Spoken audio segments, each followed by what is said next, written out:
व्यर्थ ना सुनने का अभ्यास बनाइए। ये अभ्यास से हो जाता है। अगर मंत्राकार वृत्ति की अभ्यास है तो एकदम एकाग्र वृत्ति कीजिए। कोलाहल मचा है, बस केवल इतना है कि स्वर गूंज रहा है और अपना मंत्र सुनाई दे रहा, कोई शब्द अपना प्रभाव नहीं डाल पा रहा है। अभ्यास। जो अधिक बोलने का, अधिक सुनने का, प्रपंच का भाव कर लेता है, पूरा जीवन निकल जाता है, अनुभूत कुछ नहीं होता, कुछ नहीं अनुभव होता। इसी चमड़े को सजाने संवारने में पूरा जीवन निकल जाता है। बड़ा विनोद का विषय है। शूरवीर कहा करके कायरता का आचरण दिखाना, यह विनोद का विषय है।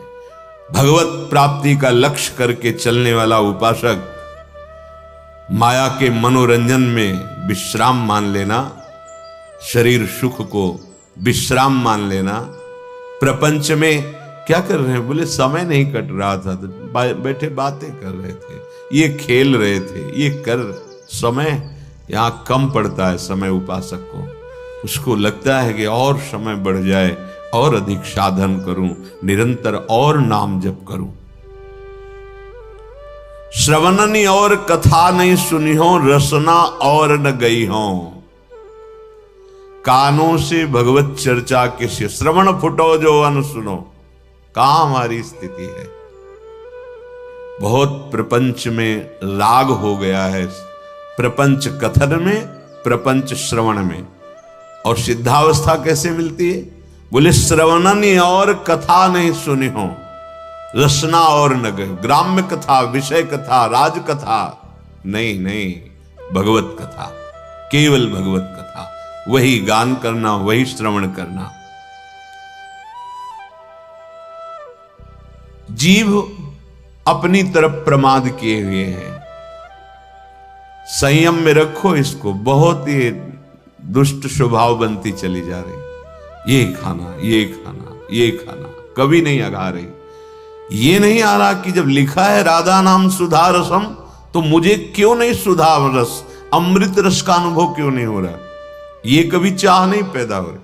आज ये समोसा चटनी, आज ये पदार्थ, आज ये पदार्थ, इस दुष्ट को बढ़ावा देते चले जा रहे हैं। रसेंद्री को प्रमाद युक्त मत कीजिए। उपासक यदि सिद्धावस्था में पदार्पण करने का निश्चय बना लिया है तो रसेंद्री को प्रमाद से बचाइए। जीव को संयम में कीजिए। उचित सात्विक भगवत समर्पित आहार, अल्पाहार। किसी को अपनी आंतरिक वृत्ति का परिचय मत दीजिए जब तक भगवदाकार वृत्ति ना आ जाए। उठती है अपनी बात बताने के लिए अंदर से लहर, उसका दमन करो, दबा दो उसे और शमन करो, अंदर ही शांत कर लो।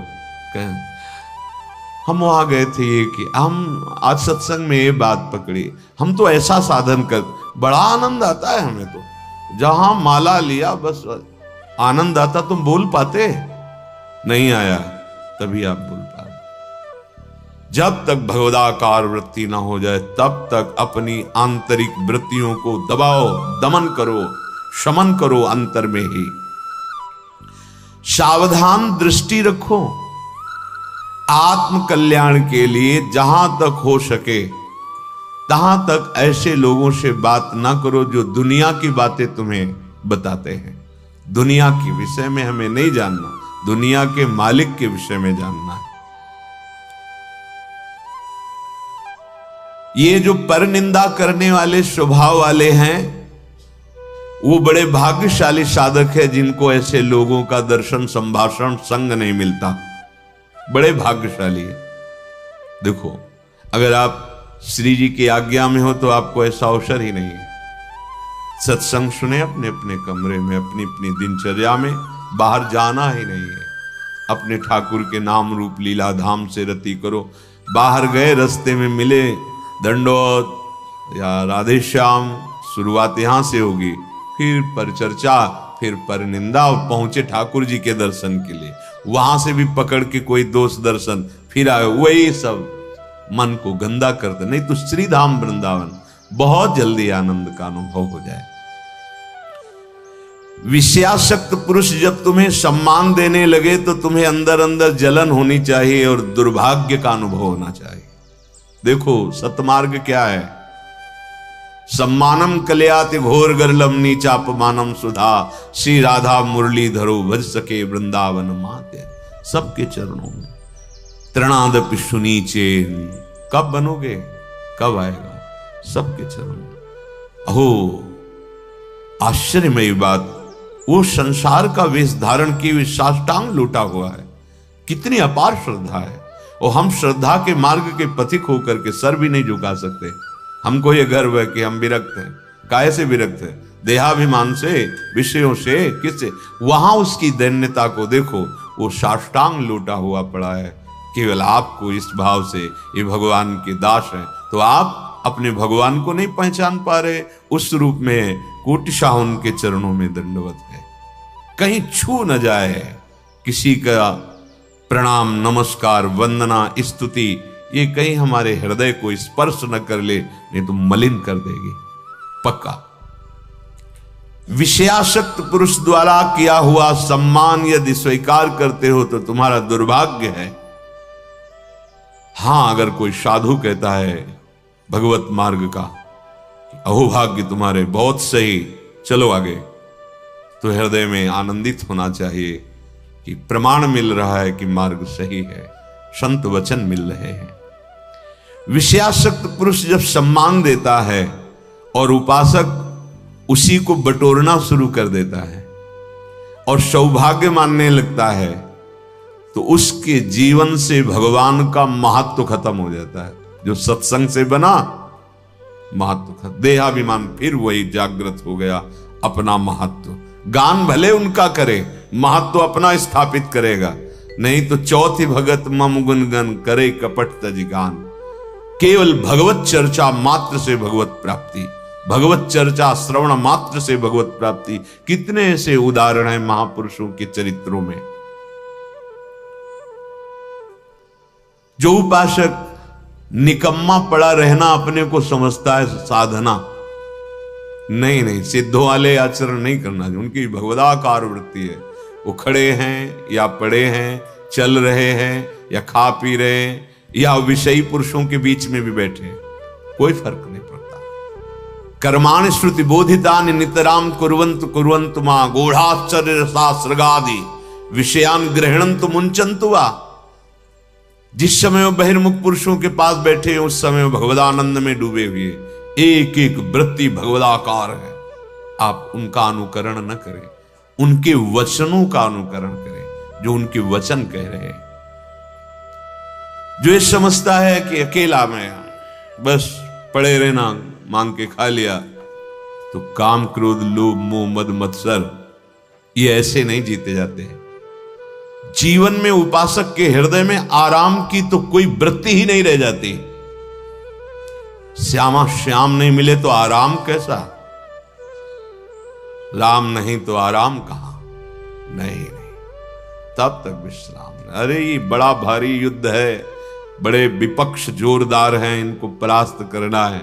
ऐसे नहीं कि कमरा ले लिया, पड़े हैं, खा रहे हैं, पी रहे हैं। केवल पड़े भी नहीं रह सकते ना तुम, क्योंकि एक क्षण बिना कर्म किए नहीं रह सकते। शरीर से पड़े हो, लेकिन अंदर की विकारग्रस्त वृत्तियां तुम्हें चैन लेने देंगी, तुमसे ऐसे असाधन करा देंगी, वो व्यर्थ जीवन हो जाएगा। इसलिए सदैव भगवत कार्यों में इस शरीर को खूब लगाए रखो। भगवत कार्यों में, जो ये सब भगवत कार्य हैं। अगर आप गृहस्थ में तो सब भगवत कार्य, विरक्त में तो प्रगट के भगवत कार्यों में प्रभु की सेवा संपादन करने के लिए पूरे शरीर की ताकत लगा दो। इसमें प्रमाद स्थिति नहीं। हम केवल भजन को समझते, एकांत बैठे तो भजन हो रहा है। अब देखो क्या हो रहा है, अंदर मनन करके देखो। अब जब हम श्रृंगार करते हैं तो देखो मन बुद्धि पूरा लगेगा, नहीं तो श्रृंगार बिगड़ जाएगा। जरा भी मन हटा तो श्रृंगार परिचय बताने लगता है प्रभु के श्री अंगों का, कि आज एकाग्रता पूर्वक प्रियता के भाव से नहीं किया गया है। जरा सी वृत्ति बाहर चली जाए तो आपका श्रृंगार बिगड़ जाएगा। पहले मनन होता है, आज ऐसे फूल बंगला बनाएंगे, आज ऐसी पोशाक होगी, आज ऐसी नथ होगी, ये मानसिक हो रहा है। फिर प्रगट में उसमें तन्मयता पूर्वक हो रहा है। परम सिद्ध वर्तमान में भगवदानंद की अनुभूति करने का बहुत प्रबल साधन मिल गया, और यही सिद्धावस्था का अनुभव करा देगा कि जो कर रहे हो ये परम सिद्ध वस्तु है। इसलिए उपासक भगवत प्राप्ति के लिए ये 4 बातें जीवन में बहुत ध्यान पूर्वक, पहला निरंतर नाम जप, दूसरा सत्संग। सत्संग बहुत बड़ी प्रेरणा देता है हमें भगवत प्राप्ति की। असत आचरणों की त्यागने की सामर्थ्य सत्संग से मिलती है। और तीसरा शास्त्रों का स्वाध्याय अनिवार्य है। और चौथा भगवत सेवा। इससे पूर्णता की प्राप्ति हो जाएगी, अर्थात आपकी स्वीकृति हो जाएगी। मैं श्री जी की सहचरी अनुभूत हो, मैं भगवत दास हूं, मैं भगवान का नित्य सखा हूं, या भगवान मेरे करुणा सिंधु पुत्र हैं, या भगवान मेरे माधुर्य निधि प्रीतम है, पति है। जो जिस भाव से भगवान उसी की परिपक्वता कर देते हैं, उसी को दृढ़ कर देते हैं। उपासक भगवत कृपा से प्राप्त सत्संग से जब ये निश्चय कर लेता है कि अब मुझे इस जन्म में भगवत साक्षात्कार करना है, दृढ़ निश्चय, तो आधी यात्रा तो निश्चय से ही पूर्ण हो गई। अब उसे असाधनों का त्याग केवल करना है। साध्य वस्तु स्वीकृति से अनुभव में आती है, पक्का। जैसे हमारी स्वीकृति अभी नहीं है, स्वीकृति देह की है, स्वीकृति मन और इंद्रियों के साथ भोगों में सुख है, ऐसी है स्वीकृति। ये सत्य है संसार, ऐसा हो गया। तो देखो हमें भास रहा है, सत्य भास रहा है, मैं तू मेरा तेरा अच्छा बुरा। स्वीकृति ये इतना कठोर हृदय कर देती है, भाई भाई की छोटी सी संपत्ति के लिए हत्या कर देता है, इतना कठोर हृदय कर देता है, पूज्य जनों का अपमान निरादर। बड़ा यही स्वीकृति इतना सरस हृदय कर देते हैं, जरूरत पड़े तो अपने प्राण दूसरों के लिए देने के लिए। परहित सरिस धर्म नहीं भाई। परम धर्म की स्थिति स्वीकृति से, परम प्रेम की स्थिति स्वीकृति से। विश्वास कीजिए, स्वीकृति ही हमारी गलत हो गई। आत्मबोध स्वीकृति से ही होता है, भगवत प्रेम स्वीकृति से ही होता है। मेरे प्रिया प्रीतम, बस और कोई नहीं। ये स्वीकृति ही तो है। मेरे तो गिरधर गोपाल दूसरो न कोई। स्वीकृति, पर यह स्वीकृति बहुत दुर्लभ स्वीकृति है। जीवन में जब तक 4 बातें नहीं होंगी तब तक ये स्वीकृति भगवत मार्ग की पुष्ट नहीं होती। सबसे पहले निरंतर गुरु प्रदत्त नाम जप, मंत्र चिंतन। दूसरा, इसकी पुष्टता के लिए सत्संग अति अनिवार्य है, अति अनिवार्य है। सत्संग नहीं तो भजन नहीं बन सकता। भजन न होई संग बिनु। अगर भजनानंदी महापुरुषों का संग नहीं, भजन नहीं बन सकता। पहला, निरंतर नाम जप सदगुरु प्रदत्त, ये दिव्य स्वीकृति के लिए अत्यंत अनिवार्य है। दूसरा, भगवत प्राप्त महापुरुषों की वाणी का अर्थात सत्संग का नित्य श्रवण। तीसरा, शास्त्र स्वाध्याय, आचार्य वाणी, महापुरुषों की वाणियों का एकांत में स्वाध्याय मनन सहित। और चौथा, सेवा, गुरु सेवा, इष्ट सेवा, परिवार की सेवा, समाज की सेवा, राष्ट्र की सेवा, विश्व की सेवा। ये 4 ऐसी महामहिमामयी साधन वृत्ति है जिससे ऐसी दिव्य स्वीकृति होगी कि असाधन अपने आप मिट जाएगा और दिव्य साधन संपत्ति प्रकाशित हो जाएगी। पहला, गुरु प्रदत्त नाम मंत्र अभ्यास निरंतर का। दूसरा, महत्पुरुषों का संग सत्संग। तीसरा, अध्यात्म वृत्ति को पुष्ट करने वाले महापुरुषों की वाणी, शास्त्रों का स्वाध्याय नियमित रूप से। और चौथा, सेवा। ये आपकी स्वीकृति को बदल देंगे। स्वीकृति ही भगवत प्राप्ति है। आप सच्ची बात समझ लो, ये मनन की हुई बात कह रहे हैं। जहां स्वीकृति हुई सोहम सोहमस्मि अहम ब्रह्मास्मि, वो ब्रह्मबोध की तरफ पहुंच रहा है। स्वीकृति हो गई मैं स्त्री मैं पुरुष, मैं कर्ता मैं भोक्ता, तो दुर्गति की तरफ बढ़ रहा है। सारा खेल स्वीकृति का। बड़ी महिमा इस स्वीकृति की है, पर यह स्वीकृति बड़ी दुर्लभ है जो असत स्वीकृति को मिटाकर सत्य में स्थित कर दे। यही स्वीकृति, तभी कहते भगवत प्राप्ति बहुत सरल है, बस ये स्वीकृति नहीं होगी। लाख उपाय करो, बार बार यही बना रहता है, मैं पुरुष हूं, मैं स्त्री हूं, मैं ये भोगा, मैं ये भोगूंगा, मैंने ये किया, मैं ये करूंगा, मेरे पास ये है, अब मैं ये प्राप्त कर लूंगा, बस लोकवत। इसी स्वीकृति से हमारी दुर्दशा हो गई। कैसे लोक में हाहाकार मचाए है, माया तांडव किए है। राग द्वेष ईर्ष्या मत्सरता लोभ मोह काम क्रोध नष्ट किए हुए, और उससे वो सुख समझ रहे हैं। माया के दासत्व से मुक्त होना ही नहीं चाहते, स्वीकृति बदलना ही नहीं चाहते। ऐसा प्रभाव कुमति का छा गया है कि सुमति द्वारा स्वीकृति करने की हिम्मत नहीं पड़ रही।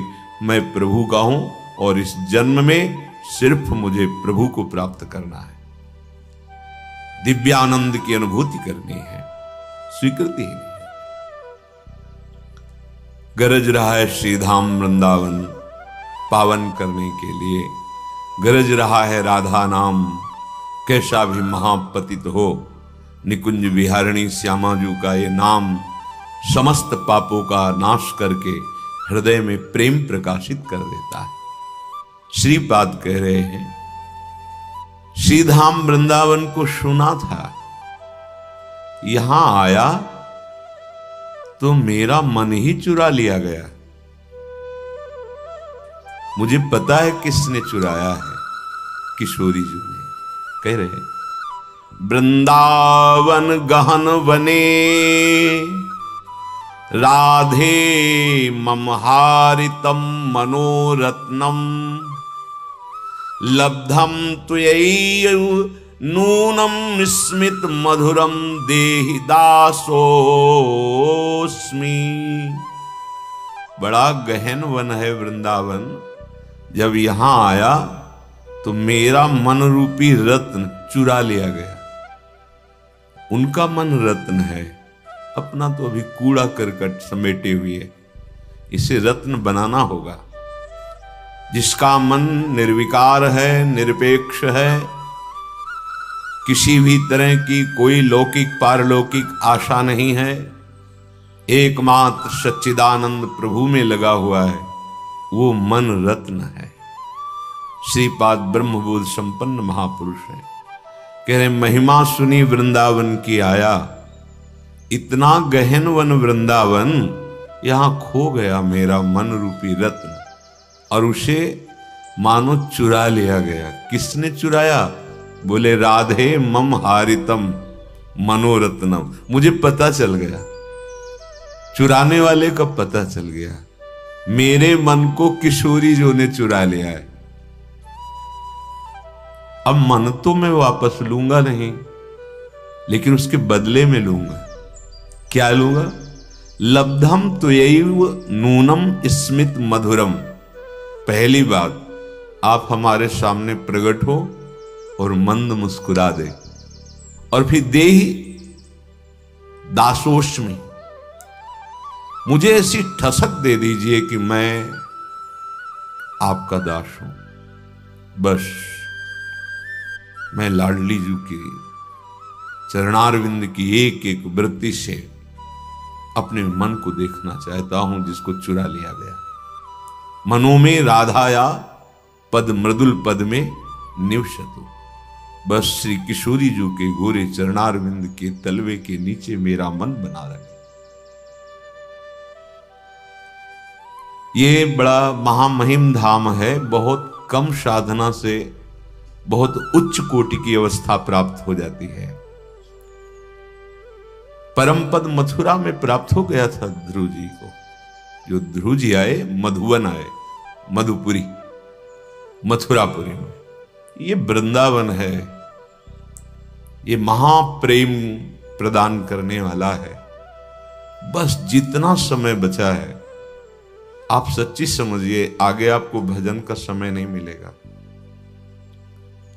वायु दूषित, जल दूषित, भोजन दूषित, संग दूषित, विचार दूषित, किससे भजन करोगे? शरीर अस्वस्थ, मन शरीर आसक्त, कहां भजन? कैसा भजन? केवल खिलवाड़ की बातें होंगी, माया का खिलवाड़। अभी थोड़ा अवसर है, अभी 5000 से कुछ वर्ष ऊपर हुए हैं। 4,32,000 वर्ष की कलयुग की आयु है। अभी थोड़ा समय है, निकल चलो। स्वामिनी जी का कृपा बल हमारे साथ है, हम इस माया पर विजय प्राप्त कर सकते हैं। उपासक श्रीधाम वृंदावन में आना, श्रीधाम वृंदावन में वास करना, आश्रय लेना, रसिकों का संग करना, इसका लाभ तभी उसे मिलेगा जब वो परिचर्चा न करे। बहुत ध्यान से सुनिएगा। यहां हम रह रहे साधन भजन जो लाडली जी की कृपा से बन रहा है। वृंदावन में रहकर जब हम परिचर्चा करते हैं, कहां से हम श्याम की चर्चा करने का आपका व्रत है? बोलेंगे वाणी से तो केवल आराध्य देव के विषय में बोलेंगे, नहीं तो मौन भगवत चर्चा। मौन भगवत चर्चा यही हमारी वाणी का विषय। बहुत जल्दी लाभ मिल जाएगा। श्रीधाम है, महामहिम महामहिम भक्ति। यहां प्रेम लक्षणा भक्ति वर्ण करने के लिए बाहु फैलाए हुए यहां गलियों में डोलती है। ये वृंदावन है। मोक्ष यहां वर्ण करने के लिए व्याकुल डोलता है। महिमा जो रसिक महापुरुषों ने वाणियों में गाई, हम क्यों लाभ नहीं ले पा रहे? बोले उसका कारण है परिचर्चा और प्रमाद। प्रमाद न करने योग्य काम को करना और करने योग्य कार्य को न करना, इसे प्रमाद कहते हैं। परिचर्चा दूसरों की विषय की गुण दोषमयी वार्ता करना।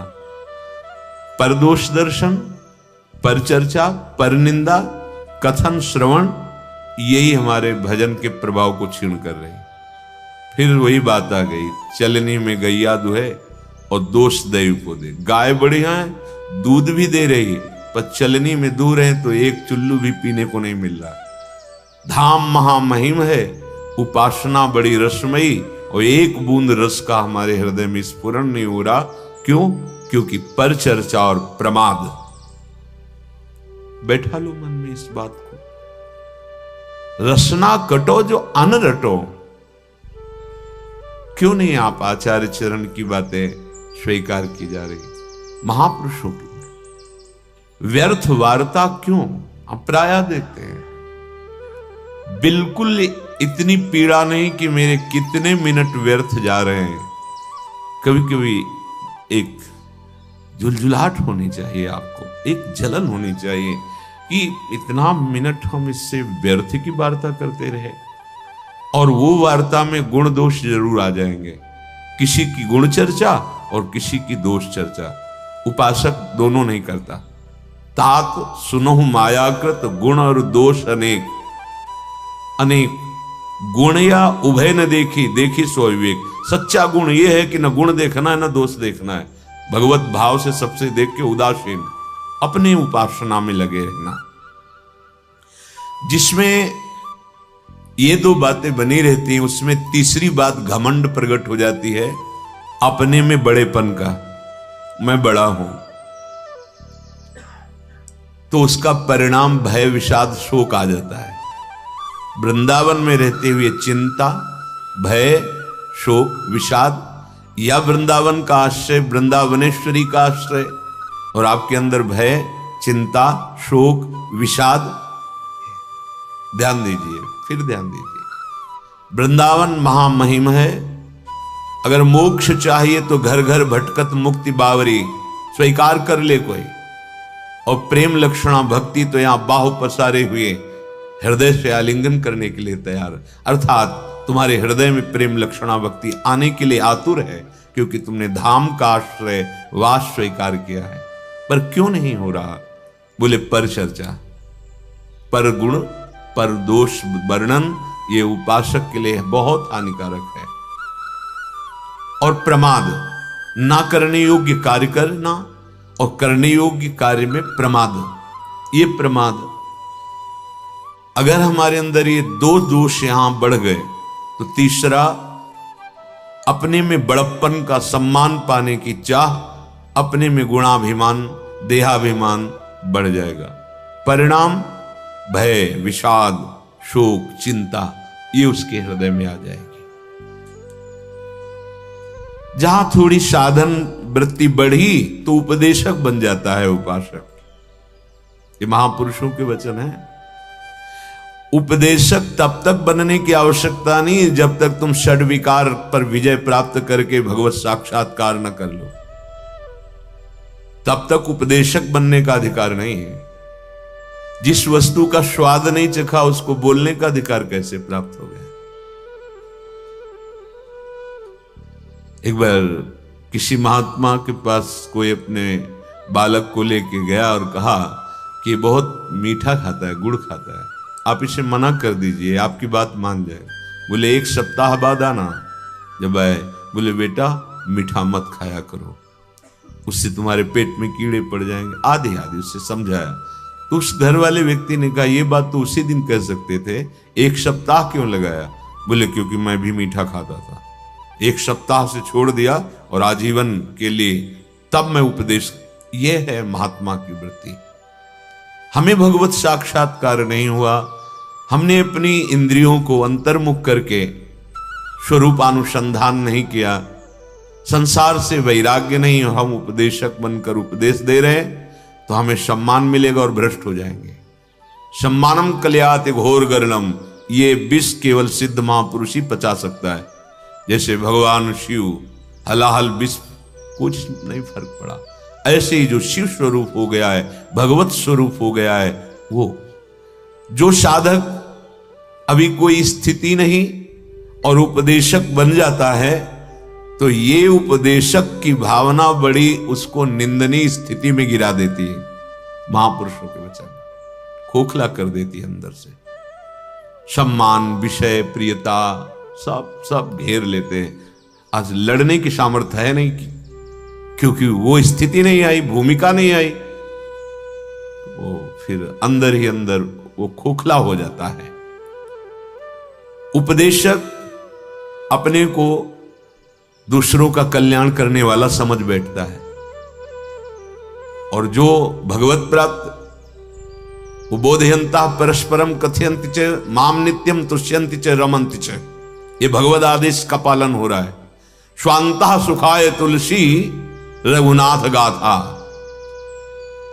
जगत का मंगल नहीं, जगत तो जगदीश स्वरूप उनको अनुभव में आता है। मेरे भगवान इस रूपों में बैठ करके प्रश्न उत्तर करते हैं, मेरे भगवान भगवत चर्चा करने का अवसर देते हैं। बोधयंता परस्परम, परस्पर भगवत चर्चा, उसी में तुष्ट होना, उसी में रमण करना, ये स्वभाव होता है। आशा बसन व्यसन ये आते नहीं, रघुपति चरित होए ता सुनहि। सनक सनंदन सनातन सनत कुमार, इन चारों कुमारों का स्वभाव है, एक चर्चा करने लगेंगे 3 श्रोता बन जाएंगे। भगवान शिव चर्चा कर रहे हैं, अंबाजी श्रोता बनी, यहां उपदेशक की वृत्ति नहीं है, यहां स्वांता सुखाय है। जो वाणी द्वारा तुमने बोला वो तुम्हारे हृदय में है, तुम्हारे आचरण में है नहीं, तो दंभ कहा जाएगा। इसी को दंभ कहा जाता है। इसलिए उपासक जब तक अनुभव न हो जाए तब तक वाणी खोले नहीं। फिर जब खोलेगा तो लाखों की हृदय ग्रंथि को खोल देगा वो, क्योंकि वो सामर्थ्य उसकी वाणी में जागृत हो जाती है। उपदेशक अगर उस भूमिका को प्राप्त नहीं है तो उसके अंदर ज्ञानाभिमान जागृत हो जाता है और सामने वो लघु समझने लगता है, फिर वो भ्रष्ट हो जाता है। सामने लघु नहीं देखना, सामने आराध्य देव देखना है। और इसकी अभ्यास वृत्ति करके जब साक्षात दर्शन होने लगे, जैसे उपासक पहले मनुष्य देखेगा फिर उसमें भगवत भावना, उपासक पहले खंबा देखेगा फिर भगवत भावना, लेकिन परिपक्व अभ्यास अवस्था सीधे विद्या विनय संपन्ने ब्राह्मणे गविहस्तनी सुनीच सुपाके चा पंडिता समदर्शिना। सीधे दृष्टि पड़ते सब में मेरा प्रभु सर्वान वस्तुतया निरीक्ष परम स्वाराध्य बुद्धि।